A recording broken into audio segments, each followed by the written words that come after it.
रक्तचंदनाच्या एका 100 वर्ष जुन्या झाडासाठी मध्य रेल्वेला 1 कोटी रुपये मुंबई हायकोर्टाच्या नागपूर खंडपीठात जमा करावे लागले। या संदर्भात हायकोर्टाने आदेश दिल्यानंतर रेल्वेने हे पैसे भरले असून यापैकी संबंधित शेतकऱ्याला 50 लाख रुपये काढण्याची परवानगी हायकोर्टाने 9 एप्रिलला दिली आहे। पण रक्तचंदनाच्या झाडाच्या मोबदल्यासाठी हा खटला शेतकऱ्याने कसा जिंकला, नेमकं प्रकरण काय आहे जाणून घेऊयात। यवतमाळ जिल्ह्यातील खर्शी इथले शेतकरी केशव शिंदे आणि त्यांच्या 5 मुलांनी हायकोर्टात रक्तचंदनाच्या झाडाच्या मोबदल्यासाठी 7 ऑक्टोबर 2024 ला याचिका दाखल केली होती। केशव यांची पुसद तालुक्यातल्या खर्शी गावात 2.29 हेक्टर जमीन आहे, पण वर्धा, यवतमाळ, पुसद, नांदेड रेल्वे लाईन त्यांच्या शेतातून जात असल्यानं मध्य रेल्वेनं त्यांची जमीन संपादित केली आहे। त्यांना संपादित जमिनीचा मोबदला मिळाला। शिंदे यांनी शेतात उभं असलेलं रक्तचंदनाचं झाड, तसेच येनाचं झाड, खैर यासारखे अडजातीचे 8-10 झाडं आणि भूमिगत पाईपलाईन यांच्या मोबदल्याचीही मागणी भूसंपादन अधिकाऱ्याकडे केली। पण रक्तचंदनाच्या झाडाचं आधी मूल्यांकन करावं लागेल असं त्यांचं म्हणणं होतं। मूल्यांकन करण्यासाठी वन विभागालाही पत्र देण्यात आलं। केशव शिंदे यांचा मुलगा आणि याचिकाकर्ते पंजाब शिंदे यांनी दिलेल्या माहितीनुसार त्यांच्या जमिनीवर आंब्यासह इतर फळबाग होती, त्यांचा मोबदला मिळाला होता। विहिरीचाही 8 लाख रुपये मोबदला मिळाला होता, पण रक्तचंदनाच्या झाडासह पाईपलाईन आणि इतर झाडांचा मोबदला मिळाला नव्हता। त्यासाठी 2024 पासून जिल्हा अधिकारी, वन विभाग, रेल्वे सिंचन विभाग सगळ्यांना पत्रव्यवहार केला, पण या शेतकऱ्याला मोबदला मिळाला नाही। त्यामुळे शेतकऱ्यांनी 8 वर्षानंतर हायकोर्टामध्ये धाव घेतली। मूल्यांकन केल्यानंतर रक्तचंदनाच्या झाडाची किंमत वाढणार आहे। 1 वर्षात शिंदे कुटुंबियांनी हा खटला जिंकला असून त्यांना मोबदला मिळाला आहे। पण या रक्तचंदनाच्या झाडाचं मूल्यांकन अजून झालेलं नाही। मूल्यांकनाच्या आधी 1 कोटी रुपये मोबदला देण्याचे आदेश हायकोर्टाने रेल्वेला दिले आहेत। त्यानुसार रेल्वेने 1 कोटी रुपये हायकोर्टात जमा केले, पण मूल्यांकन झाल्यानंतर ही किंमत जवळपास 5 कोटी रुपये होऊ शकते, असं मत याचिकाकर्त्यांचे वकील अंजना राऊत नरवडे यांनी बोलताना व्यक्त केलं आहे। रक्तचंदनाच्या झाडाचं मूल्यांकन करण्यासाठी वन विभागाच्या अधिकाऱ्यासह इतरांची एक समिती बसणार आहे। त्यानंतर उभ्या झाडाचं मूल्यांकन कसं करायचं हे ठरवलं जाईल। त्यानंतर त्याचे जे पैसे होतील ते याचिकाकर्त्यांना देण्यात येणार आहेत। रेल्वेने देखील मूल्यांकनामुळेच मोबदला दिला नव्हता असं या प्रकरणात रेल्वेची बाजू मांडणाऱ्या वकील नीरजा चोंबे सांगतात।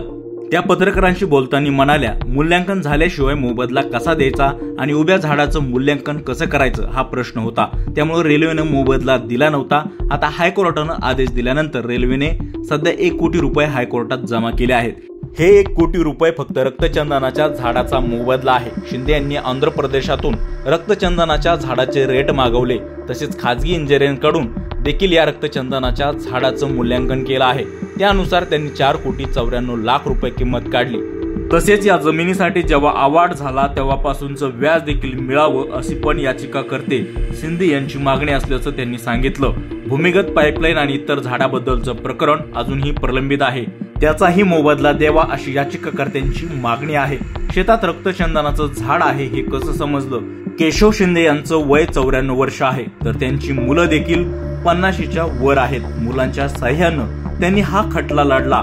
शिंदे यांच्या शेतात रेल्वे स्थानक होणार असल्यानं त्यांची जास्त जमीन संपादित झाली। त्यांच्या जमिनीवर आंब्यासह इतर फळबागा होत्या, पण आपल्या जमिनीवर रक्तचंदनाचं झाड आहे हे त्यांना माहित नव्हतं। पण ज्यावेळी त्यांची जमीन वर्धा, यवतमाळ, पुसद, नांदेड रेल्वे लाईन साठी संपादित झाली तेव्हाच त्यांना समजलं की हे रक्तचंदन आहे। त्यासाठी ही रेल्वेची मदत झाली। पंजाब शिंदे यांनी दिलेल्या माहितीनुसार जमीन संपादित होण्याआधी या जमिनीचं सर्वेक्षण करायला रेल्वेचे काही कर्मचारी आले होते।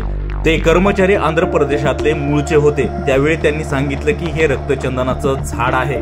सगळी झाडं गेली तरी चालतील, पण रक्तचंदनाचं झाड महाग असतं। त्यानंतर आपल्या शेतात हे रक्तचंदनाचं झाड खरंच आहे का यावर शिंदे कुटुंबियाचा विश्वास बसत नव्हता। त्यांनी युट्यूबच्या माध्यमातून हे झाड कसं असतं याची तपासणी केली, तसेच आणखी जाणकार लोकांकडून चौकशी केली, तेव्हा हे झाड रक्तचंदनाचं असल्याचं समजलं। त्यामुळे जमीन संपादित झाली तेव्हा त्यांनी रक्तचंदनाच्या झाडाचा मोबदला आम्हाला देण्यात यावा अशी मागणी भूसंपादन अधिकाऱ्याकडे केली, पण त्यावर कुठलीही कारवाई न झाल्यानं त्यांनी हायकोर्टात धाव घेतली।